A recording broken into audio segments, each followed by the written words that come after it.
नमस्कार दोस्तों, डेट है आज की 23 मार्च 2022 और स्वागत है आपका एडिटोरियल डिस्कशन में। आज 3 इश्यूज हम डिस्कस करेंगे। सबसे पहले आर्टिकल हम डिस्कस करेंगे इंडियन लेजिस्लेटिव सर्विस से संबंधित। देखो, राइटर के द्वारा इस आर्टिकल में वकालत की जाती है जैसे अलग से एक इंडियन पुलिस सर्विस है, इंडियन एडमिनिस्ट्रेटिव सर्विस है, उसी प्रकार से इंडियन लेजिस्लेटिव सर्विस भी होनी चाहिए।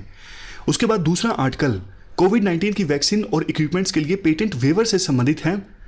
और सबसे लास्ट में जो आर्टिकल हम डिस्कस करेंगे इंडियन एक्सप्रेस का, वो डी डॉलराइजेशन से संबंधित, वो आर्टिकल भी काफ़ी ज़्यादा इंपॉर्टेंट है। कोट है आज का, एडवर्ड लीटन के द्वारा ये बात बोली गई थी, pen is mightier than the sword. Pen जो है वो ज़्यादा ताकतवर है एज कंपेरिजन टू तलवार। तो पीस के बारे में कुछ लिखना हो, अब जैसे युद्ध चल रहा है, युद्ध से संबंधित कुछ लिखना हो, तब आप इस कोट का इस्तेमाल कर सकते हो। क्वेश्चन जो आपको अटेम्प्ट करना है, what do you mean by dedollarisation? Dedollarisation से आप क्या समझते हो, मतलब आपका क्या मतलब है? आपको अलग अलग कंट्रीज के द्वारा जो मेजर्स लिए गए हैं ना डी डॉलराइजेशन के संदर्भ में, उनको एनालाइज करना है और आपको यह भी बताना है कि इंडिया की क्या स्ट्रेटजी होनी चाहिए इस संदर्भ में। 250 वर्ड्स में आपको इस क्वेश्चन का आंसर देना है। और देखो, डिस्कशन स्टार्ट करें उससे पहले एक छोटी सी चीज़, आज हो सकता है कि वॉइस में इशू तो नहीं आएगा, थोड़ा अलग तरह से, क्योंकि माइक जो है ना अलग है। एक्चुअली ट्रैवल कर रहा हूँ, जो माइक यूजुअली होता है ना वो माइक नहीं है, थोड़ा अलग तरह का माइक है, तो थोड़ा सा आवाज़ आपको आज थोड़ी अलग तरह से आएगी। इतनी दिक्कत नहीं आएगी। चलो डिस्कशन स्टार्ट करते हैं। First important article Indian legislative service की आवश्यकता से संबंधित है। आप जीएस पेपर सेकंड के इस टॉपिक से आर्टिकल को रिलेट कर सकते हो। क्या कंटेस्ट है? देखो, पिछले साल 1 सितंबर 2021 को राज्यसभा के चेयरमैन एम वेंकैया नायडू के द्वारा राज्यसभा के सेक्रेटरी जनरल की पोस्ट पर अपॉइंटमेंट की गई थी डॉक्टर पी के रामाचार्युलू की। यहाँ पर देखिए ये नाम है, लेकिन जब इनकी अपॉइंटमेंट की गई ना राज्यसभा के सेक्रेटरी जनरल की पोस्ट पर, तो काफ़ी कंट्रोवर्सी जनरेट हो गई। तो 3 महीने तक सिर्फ ये राज्यसभा के सेक्रेटरी जनरल के पोस्ट पर रह के बाद में इनको रिप्लेस कर दिया गया एक फॉर्मर ब्यूरोक्रेट के द्वारा, जिनका नाम है पीसी मोदी। अब आपके मन में आया होगा क्या दिक्कत है, क्यों कंट्रोवर्सी जनरेट हुई? देखो, डॉक्टर पी के रामाचार्युलू जो है ना, वो पहले ऐसे पर्सन थे जो राज्यसभा के सेक्रेटरीट स्टाफ से निकल के राज्यसभा के सेक्रेटरी जनरल बने। अदरवाइज तो क्या होता है, ज़्यादातर जो फॉर्मर ब्यूरोक्रेट्स होते हैं, जैसे आईएएस है, वो रिटायर हो गए, उनको राज्यसभा के सेक्रेटरी जनरल के पोस्ट पर अपॉइंट कर दिया जाता है। या फिर एक्सेप्शनल केसेस में ऐसा होता है कि लेटरल एंट्री से जो पर्सन आता है उसको राज्यसभा के सेक्रेटरी जनरल के पोस्ट पर अपॉइंट कर दिया जाता है। लेकिन ये पहली बार था कि राज्यसभा के सेक्रेटरीट स्टाफ से ही कोई निकला, प्रमोट होके राज्यसभा का सेक्रेटरी जनरल बना। लेकिन 3 महीने तक ये सेक्रेटरी जनरल रहे। उसके बाद ऐसा कहा जाता है कि राज्यसभा के चेयरमैन ने पॉलिटिकल प्रेशर के सामने घुटने टेक दिए और पीसी मोदी जो कि फॉर्मर ब्यूरोक्रेट हैं, उनको राज्यसभा के सेक्रेटरी जनरल के पोस्ट पर अपॉइंट किया गया। इसके बाद देखो, कुछ डेटा है जो एग्जाम के लिए ज़्यादा काम का नहीं है, प्री के लिए क्या इंपॉर्टेंट हो सकता है वो मैं आपको थोड़ा सा बता देता हूँ। डेटा ये है, 1952 के बाद से अभी तक, 1952 में सबसे पहली बार पार्लियामेंट का गठन हुआ था, उसके बाद से अभी तक राज्यसभा में ना 11 सेक्रेटरीज जनरल्स आ चुके हैं। और अगर कुछ एक्सेप्शनल केसेस को छोड़ दें, जब लेटरल एंट्री का जो स्टाफ है वो सेक्रेटरी जनरल के पोस्ट तक पहुंचा, ज़्यादातर जो पर्सन सेक्रेटरी जनरल बने, जैसा हमने पहले डिस्कस किया, वो फॉर्मर ब्यूरोक्रेट्स थे। पहले सेक्रेटरी जनरल थे कौन? एसएन मुखर्जी। बस आप इतना याद रखिए। उसके बाद तो कुछ और सेक्रेटरी जनरल्स का भी जिक्र किया गया है जो दूसरे नंबर पे आए, जैसे एस भालेराव। इतना आपको याद रखने की आवश्यकता नहीं है, पहले नंबर वाला जरूर याद रखिएगा, एसएन मुखर्जी।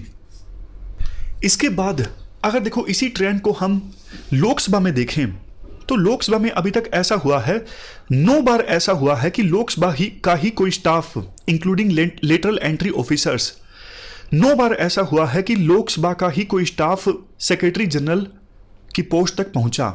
तो लोकसभा का जो ट्रैक रिकॉर्ड है इस मामले में ज़्यादा अच्छा है अपने ही स्टाफ को सेक्रेटरी जनरल की पोस्ट पर अपॉइंट करने में। तो ये तो देखो हमने कंटेक्स्ट की बात कर ली, किस बात पर कंट्रोवर्सी है और पास्ट में हुआ क्या है। एक चीज़ ये भी याद रख लीजिएगा, प्री के लिए अगर पूछ लिया जाए, लोकसभा के फर्स्ट सेक्रेटरी जनरल थे एम.एन. कोल।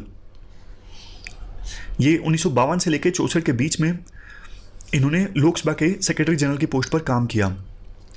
अब लोकसभा के जो सेक्रेटरी जनरल की पोस्ट है ना, इस पोस्ट के बारे में भी थोड़ा सा जान लेते हैं, क्योंकि मेंस में भी और प्री में भी इससे संबंधित क्वेश्चन पूछा जा सकता है। देखो, सेक्रेटरी जनरल की जो पोस्ट होती है ना, वो कैबिनेट सेक्रेटरी की बराबर की पोस्ट है, और राज्यसभा में चेयरमैन और डिप्टी चेयरमैन के बाद तीसरे नंबर पे सबसे इंपॉर्टेंट फंक्शनरी होते हैं सेक्रेटरी जनरल। सेक्रेटरी जनरल को काफ़ी तरह की प्रिविलेजेस मिलती हैं, जैसे freedom from arrest, immunity from criminal proceeding, और अगर सेक्रेटरी जनरल के राइट्स का ब्रीच या फिर उनके राइट्स को एंजॉय करने में कोई बाधा क्रिएट करता है तो ये कंटेम्प्ट ऑफ हाउस माना जाता है। दोनों हाउसेज, लोकसभा और राज्यसभा के जो सेक्रेटरी जनरल है ना, उनके ऊपर काफ़ी तरह की पार्लियामेंट्री और एडमिनिस्ट्रेटिव रिस्पॉन्सिबिलिटीज होती हैं।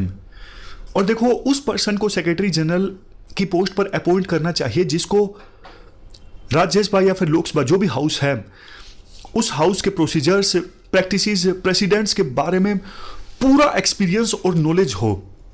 उसको राज्यसभा या फिर लोकसभा के सेक्रेटरी जनरल की पोस्ट पर अपॉइंट करना चाहिए। बट देखो, फॉर्मर ब्यूरोक्रेट्स को जब सेक्रेटरी जनरल की पोस्ट पर अपॉइंट किया जाता है ना, तो उनको इतनी नॉलेज नहीं होती पार्लियामेंट्री प्रैक्टिसेस के बारे में। उनका एग्जीक्यूटिव का एक्सपीरियंस होता है, उन्होंने सरकार के बीच में रह के काम किया होता है। और देखो, उस पर्सन को पार्लियामेंट में किसी भी हाउस में सेक्रेटरी जनरल के पोस्ट पर अपॉइंट करना चाहिए जो न्यूट्रल होकर काम कर सके। जो ब्यूरोक्रेट्स है ना, वो आमतौर पर सरकार की फेवर करते हैं। इवन आपको ये लगा होगा कि रिटायर होने के बाद में वो सरकार की फेवर क्यों ही करेंगे। देखो, सीधा सा लॉजिक है ना, रूलिंग पार्टी जिसने उनको अपॉइंट किया है सेक्रेटरी जनरल की पोस्ट पर, तो वो उस रूलिंग पार्टी का एहसान चुकाने की कोशिश करेंगे अपने फंक्शनिंग की फॉर्म में। जबकि पार्लियामेंट का काम तो ये होता है एग्जीक्यूटिव की अकाउंटेबिलिटी फिक्स करना। अगर सेक्रेटरी जनरल की पोस्ट पर वो पर्सन है जो सरकार के खिलाफ काम नहीं करता, सरकार के पक्ष में काम करता है पार्लियामेंट में, तो कैसे पार्लियामेंट सरकार की यानी एग्जीक्यूटिव की अकाउंटेबिलिटी फिक्स कर सकेगी। तो इससे सेक्रेटरीट की जो इंडिपेंडेंस है ना, वो कॉम्प्रोमाइज हो जाती है, और सेपरेशन ऑफ पावर के भी अगेंस्ट है ये चीज, क्योंकि सेक्रेटरीट टोटली इंडिपेंडेंट होना चाहिए। पार्लियामेंट जो कि लेजिस्लेचर है और एग्जीक्यूटिव जो कि सरकार है, दोनों के बीच में पावर्स का सेपरेशन होना चाहिए। पार्लियामेंट का काम है सरकार की अकाउंटेबिलिटी फिक्स करना, सरकार से डिफिकल्ट क्वेश्चंस पूछना, और ये तभी पॉसिबल होगा जब सेक्रेटरी जनरल सेक्रेटरी की पोस्ट पे वो पर्सन है जो खुद ही इंडिपेंडेंट होकर काम कर रहा है, जिसे पार्लियामेंट्री प्रैक्टिसेस का पूरा ज्ञान है, प्रोसीजर का पूरा ज्ञान है, प्रेसिडेंट्स का सारा ज्ञान है। इसके बाद लास्ट में देखो, राइटर ये बोलते हैं, हमारे देश में ना हजारों लेजिस्लेटिव बॉडीज हैं, छोटी छोटी पंचायत, ब्लॉक पंचायत, जिला परिषद, म्युनिसिपल कॉर्पोरेशन से लेकर स्टेट लेजिस्लेचर, यूनियन पार्लियामेंट, ये नेशनल लेवल पे हैं। मतलब स्टेट लेवल पे, नेशनल लेवल पे, लोकल लेवल पे हजारों लेजिस्लेटिव बॉडीज हैं हमारे देश में। लेकिन देखो, बावजूद इसके इन लेजिस्लेटिव बॉडीज में काम करने के लिए जो स्टाफ चाहिए ना, उनकी कॉमन रिक्रूटमेंट नहीं होती, कोई कॉमन सर्विस नहीं है। जैसे आईएएस के लिए अलग से सर्विस है, ऑल इंडिया सर्विस है आईएएस एडमिनिस्ट्रेशन से संबंधित, पुलिस के लिए अलग से सर्विस है आईपीएस। तो उसी प्रकार से ना जो ये लेजिस्लेचर है ना, लेजिस्लेटिव बॉडीज हैं, इनमें भी काम करने के लिए एक नेशनल लेवल की सर्विस होनी चाहिए, इंडियन लेजिस्लेटिव सर्विस, जिनमें रिक्रूटमेंट की जा सकती है हमारे सिविल सर्विसेज एग्जाम की सहायता से। और जो लोग इस सर्विस में आए, वो उनको देखो स्पेशल ट्रेनिंग दी जाए, तो फिर वो फर्दर पूरे देश में लेजिस्लेटिव बॉडीज में जिस प्रकार से काम होता है उसको संभालें, उसको अच्छे से गवर्न करें, क्योंकि लेजिस्लेटिव बॉडीज का काम बहुत ज़्यादा जरूरी है एग्जीक्यूटिव की अकाउंटेबिलिटी को फिक्स करने में, एग्जीक्यूटिव के से डिफिकल्ट क्वेश्चंस पूछने में। और वैसे देखो, इस संदर्भ में आर्टिकल 312 के तहत राज्यसभा रेजोल्यूशन पास कर सकती है इंडियन लेजिस्लेटिव सर्विस को क्रिएट करने के लिए, और पार्लियामेंट को इनेबल कर सकती है कि इस प्रकार के सर्विस का निर्माण किया जाए, ताकि ये जो सर्विस है ना, देश भर की लेजिस्लेटिव बॉडीज को एम्पावर करे। ये पूरा आर्टिकल हमने डिस्कस किया इंडियन लेजिस्लेटिव सर्विस की आवश्यकता से संबंधित। चलते हैं आगे। इसके बाद नेक्स्ट जो हमारा आर्टिकल है ना, वो देखो पेटेंट वेवर से संबंधित है। आप जीएस पेपर 2 के इस टॉपिक से आर्टिकल को रिलेट कर सकते हो। देखो, जब कोविड महामारी के दौरान वैक्सीन्स की डेवलपमेंट हुई थी ना, तो आपको याद होगा कि शुरू में, इवन अभी भी, वैक्सीन को एक्सेस करना बहुत ज़्यादा मुश्किल था और अभी भी है। मतलब अगर आप देखें जो गरीब देश है ना या फिर लीस्ट डेवलप कंट्रीज हैं, वहाँ पे सिर्फ 14% पॉपुलेशन ऐसी हैं जिनको फर्स्ट डोज लगी है, और डेवलप कंट्रीज में तो बूस्टर डोजेस की बात चल रही है, मतलब लग भी गए हैं बूस्टर डोज, चौथे बूस्टर डोज की बात चल रही है कहीं कहीं पर, तो ये सिचुएशन है। तो वही बात, ह्यूमन राइट्स वायलेशन क्या सिर्फ देखो यूक्रेन वार में हो रहे हैं, गरीब लोगों को वैक्सीन ना मिल पाना, क्या ये ह्यूमन राइट्स का वायलेशन नहीं है? है, दोनों ह्यूमन राइट्स का वायलेशन है।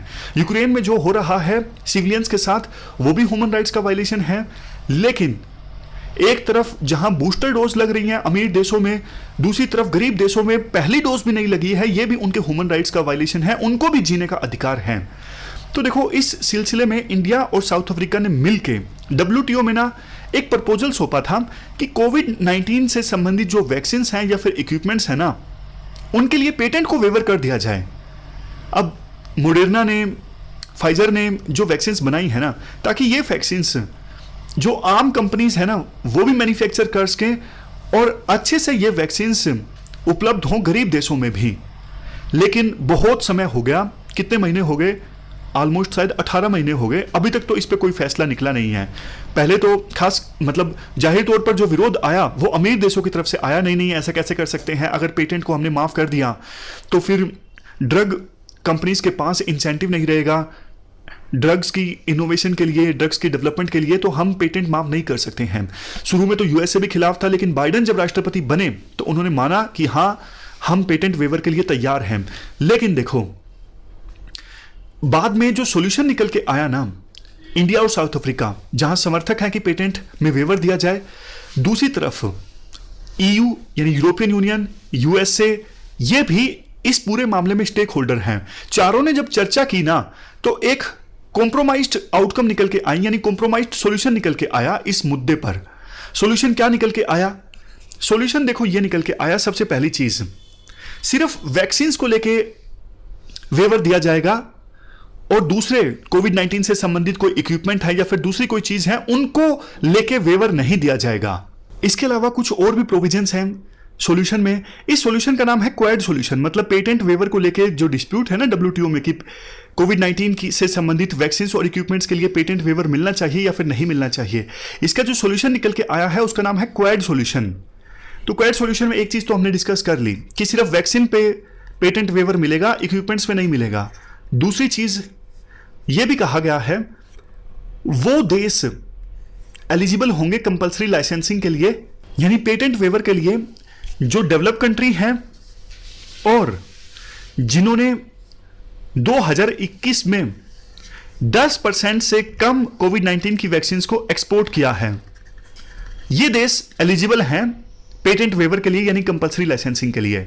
अब देखो जैसे बांग्लादेश है, बांग्लादेश तो डेवलपिंग कंट्री है नहीं WTO की डेफिनेशन के हिसाब से, बांग्लादेश तो लीस्ट डेवलप कंट्री है, तो मतलब बांग्लादेश कंपल्सरी लाइसेंस नहीं दे सकता कोविड-19 की वैक्सीन का, बांग्लादेश एलिजिबल नहीं है। समझ रहे हो आर्टिकल किस डायरेक्शन में जा रहा है? आर्टिकल इस डायरेक्शन में जा रहा है, पहले तो आपने पेटेंट वेवर में इतनी देर कर दी, 18 महीने हो गए, अभी तक कोई सॉल्यूशन नहीं निकला। अब जो आपने सॉल्यूशन निकाला वो इतना ज़्यादा स्ट्रिक्ट है कि पेटेंट वेवर मिलेगा, यानी पेटेंट पे छूट मिलेगी सिर्फ वैक्सीन के लिए, इक्विपमेंट्स पे नहीं मिलेगी, टेस्टिंग पे नहीं मिलेगी। दूसरी चीज़, सिर्फ वो डेवलप कंट्रीज जिसने 2021 में कोविड-19 की वैक्सीन का जो एक्सपोर्ट किया है वो 10% से कम है, सिर्फ वो मेंबर्स एलिजिबल हैं, यानी कि वो डेवलपिंग कंट्रीज जिन्होंने 10% से ज़्यादा एक्सपोर्ट किए हैं वो एलिजिबल नहीं है। डेवलपिंग कंट्री के अलावा कोई और देश जैसे लीस्ट डेवलप कंट्री वो भी एलिजिबल नहीं है। इवन देखो EU तो ये भी कह रहा है कि अगर किसी कंपनी को कंपल्सरी लाइसेंस मिले कोविड-19 की वैक्सीन को मैन्युफैक्चर करने के लिए, तो वो कंपनी जो कंपल्सरी लाइसेंस लेकर मॉडर्ना जैसी कंपनीज की वैक्सीन को मैन्युफैक्चर कर रही है ना सस्ते में बेचने के लिए, तो ऐसी कंपनीज मॉडर्ना को कंपनसेशन दे, यानी रीनमरेशन दे। बट इसके साथ साथ मॉडर्ना की कोई जिम्मेदारी नहीं है, कोई रिस्पॉन्सिबिलिटी नहीं बनती कि उस कंपनी को जिसको कंपल्सरी लाइसेंस मिला है उसको टेक्नोलॉजी नो हाउ दे, मतलब ये बताए कम से कम कि कैसे हम वैक्सीन का निर्माण कर रहे हैं, क्या क्या चीज का इस्तेमाल कर रहे हैं। नहीं, मॉडर्ना कुछ नहीं बताएगी, लेकिन हाँ पैसा जरूर लेगी। अगर कोई कंपनी अपने से कोशिश करके वैक्सीन मैन्युफैक्चर स्टार्ट कर देती है ना, तो उससे मॉडर्ना पैसा जरूर ले लेगी, लेकिन अपने से कुछ नहीं बताएगी कि हम कैसे वैक्सीन को मैन्युफैक्चर कर रहे हैं। तो ये तो गलत है ना। तो ऐसी ऐसी कंडीशंस इस क्वाड सॉल्यूशन में आ गई हैं, जो देखो इंडिया और साउथ अफ्रीका ने जो प्रपोजल सौंपा था ना, उसमें नहीं थी। मतलब कई कंडीशंस तो ऐसी हैं जो ट्रिप्स एग्रीमेंट में भी नहीं है डब्ल्यूटीओ के। आईपीआर से संबंधित यानी पेटेंट से संबंधित जो ट्रिप्स एग्रीमेंट है ना डब्ल्यूटीओ का, उसमें भी ऐसी ऐसी कंडीशंस नहीं है जैसा कि अभी जो सॉल्यूशन आया है क्वाड का पेटेंट वेवर से संबंधित, उसमें देखने को मिल रही है।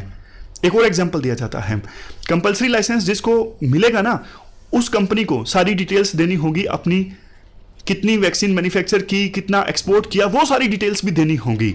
तो ये चीज तो देखो ट्रिप्स एग्रीमेंट में भी नहीं है, जो क्वाड के सॉल्यूशन में है इस मुद्दे पर पेटेंट वेवर से संबंधित है।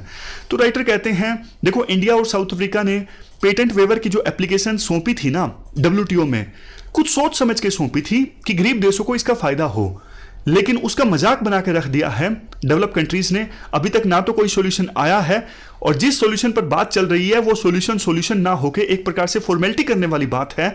और आश्चर्यजनक बात यह है, इंडिया और साउथ अफ्रीका पहले जोर शोर से इस मुद्दे को उठा रहे थे, वो भी देश अब ढीले पड़ गए हैं, यानी हमारा देश और साउथ अफ्रीका दोनों ढीले पड़ गए हैं इस मुद्दे पर। डेवलप कंट्रीज से वो सीधा सीधा लड़ने की तैयारी में नहीं दिख रहे हैं। तो ये गलत है।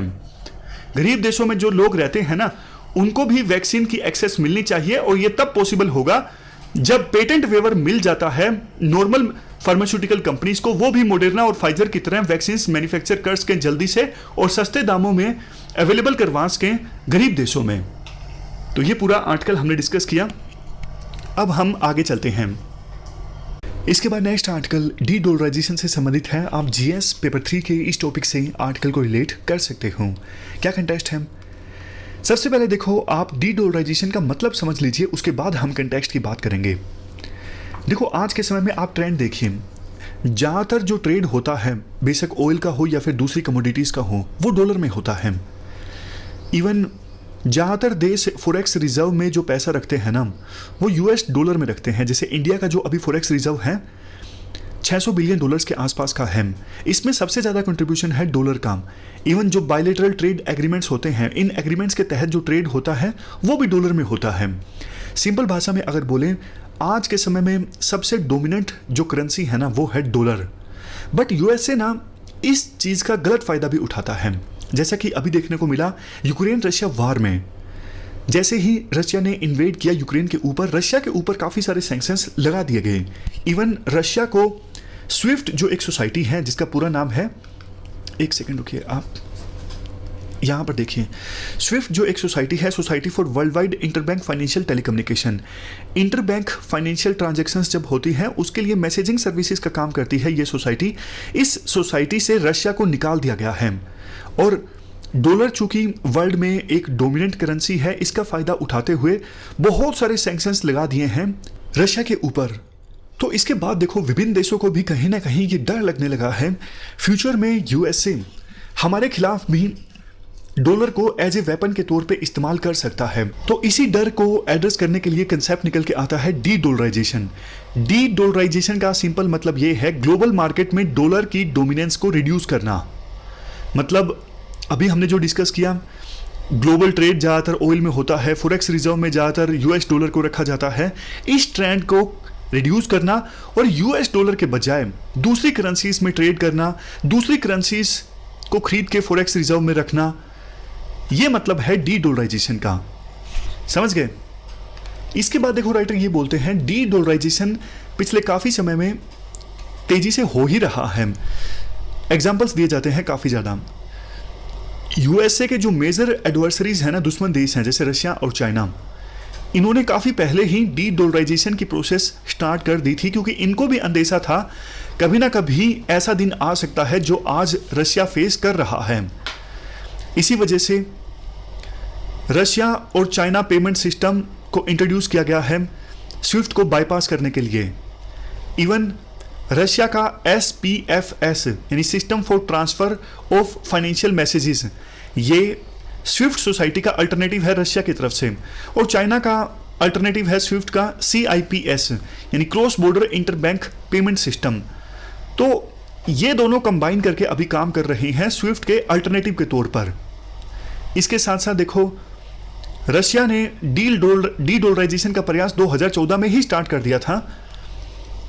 रशिया के पास पहले डॉलर डिनोमिनेटेड एसेट काफ़ी ज़्यादा हुआ करती थी, लेकिन 2021 में अभी रशिया के पास डॉलर डिनोमिनेटेड जो एसेट है ना सिर्फ 16% है।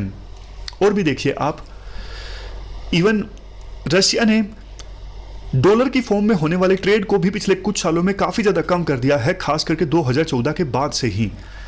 जैसे एग्जांपल देखिए, 2013 में रशिया का ब्रिक्स कंट्रीज को जो एक्सपोर्ट था ना वो 95% डॉलर की फॉर्म में था। 2020 में ये घट के सिर्फ 10% हो गया है। इवन चाइना भी अपनी जो करेंसी है ना युआन, इसको काफ़ी ज़्यादा प्रमोट कर रहा है। चाइना ने RMB ट्रेडिंग सेंटर्स ओपन किए हैं हांगकांग में, सिंगापुर में और यूरोप में। 2021 में तो पीपल्स बैंक ऑफ चाइना ने global sovereign digital currency governance के नाम से एक प्रपोजल सौंपा बैंक फॉर इंटरनेशनल सेटलमेंट को। मकसद ये था इस प्रपोजल को सौंपने का ताकि चाइना की जो डिजिटल करेंसी है ना युआन, इसके पक्ष में ग्लोबल फाइनेंशियल रूल्स को इन्फ्लुएंस किया जा सके। और IMF के जो स्पेशल ड्राइंग राइट्स है ना, इसमें काफ़ी सारी करेंसीज का एक बास्केट होता है, ये स्पेशल ड्राइंग राइट्स है, इसमें युआन को भी ऐड कर दिया गया था 2016 में। तो ये सारे स्टेप्स हैं जो रशिया और चाइना ने लिए हैं डी डॉलराइजेशन के पक्ष में। बट देखो एक दिक्कत ये है, चाइना की जो करेंसी है ना RMB और युआन में आप कंफ्यूज मत कीजिएगा, ये भी चाइना की करेंसी है, सेम ही है युआन और RMB का मतलब है रेनमिनबी। तो दिक्कत ये है डॉलर की ना कन्वर्टिबिलिटी काफ़ी ज़्यादा है, मतलब जब मर्जी चाहे आप डॉलर को दूसरी करेंसीज में कन्वर्ट कर सकते हो। तो इस वजह से ना यही तो one of the major reason है कि विभिन्न देश डॉलर का ज़्यादा इस्तेमाल करते हैं ट्रेड के लिए, लेकिन दूसरी तरफ इंडियन रुपी हो या फिर चाइना की करेंसी रेनमिनबी हो, इनकी ज़्यादा कन्वर्टिबिलिटी नहीं होती। इस वजह से दूसरी करेंसीज में इनको कन्वर्ट करने में थोड़ा ज़्यादा समय लगता है, प्रोसेस लेंथी हो जाती है और इतनी लिक्विडिटी नहीं होती इन करेंसीज में मार्केट में। जैसे देखो प्रॉपर्टी है, प्रॉपर्टी को आप बेचोगे टाइम लगता है ना पैसे में कन्वर्ट करने में, जब बिकेगी तब पैसे मिलेंगे। उसी प्रकार से ये करेंसी है, इतना जल्दी से कन्वर्ट नहीं होती दूसरी करेंसीज में। डॉलर को जब चाहे आप जितना जल्दी मर्जी कन्वर्ट कर दो, इसीलिए डॉलर पर विभिन्न देशों का जो भरोसा है वो ज़्यादा है। खैर, अब इंडियन सिनेरियो की बात करें, इंडिया को भी ये डर है कल को US से, मतलब वैसे तो देखो रिश्ते अच्छे हैं आपको भी पता है, लेकिन फिर भी डॉलर के ऊपर इंडिया डिपेंडेंस कम करना चाहता है। इसके लिए इंडिया क्या क्या कर रहा है, अभी इंडिया और रशिया ने यह डिसाइड किया है कि जो ऑयल ट्रेड होगा इंडिया और रशिया के बीच, उसके लिए चाइनीज युआन का इस्तेमाल किया जाएगा। और इसके साथ साथ जैसे चाइना की डिजिटल करेंसी है युआन, इंडिया भी जल्द ही अपनी डिजिटल करेंसी लॉन्च करने वाला है। सरकार की तरफ से काफ़ी सारी स्टेटमेंट्स भी आई हैं, देखने वाली बात होगी कितना समय लगता है इंडिया को अपनी डिजिटल करेंसी लॉन्च करने में।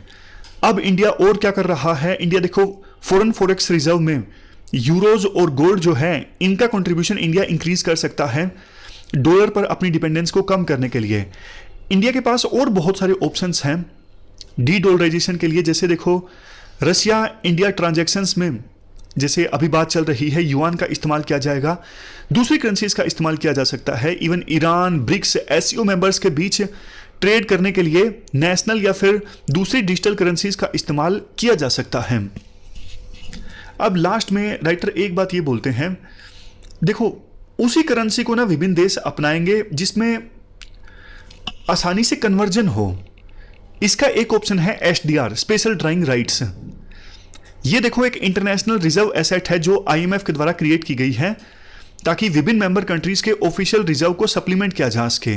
वैसे प्री में ये क्वेश्चन पूछा जाता है कि SDR कोई करेंसी है? नहीं, SDR कोई करेंसी नहीं है, ये स्पेशल ड्राइंग राइट्स है, इंटरनेशनल रिजर्व एसेट है जो कि IMF के द्वारा क्रिएट की गई है। और विभिन्न देश चाहें तो फॉरेन एक्सचेंज रिजर्व में जो पैसा स्टोर करके रखते हैं ना वो SDR की फॉर्म में रख सकते हैं।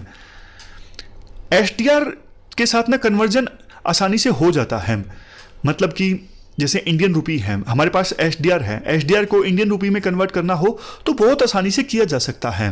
और SDR तो ऑलमोस्ट सभी IMF के मेंबर कंट्रीज रखते ही हैं।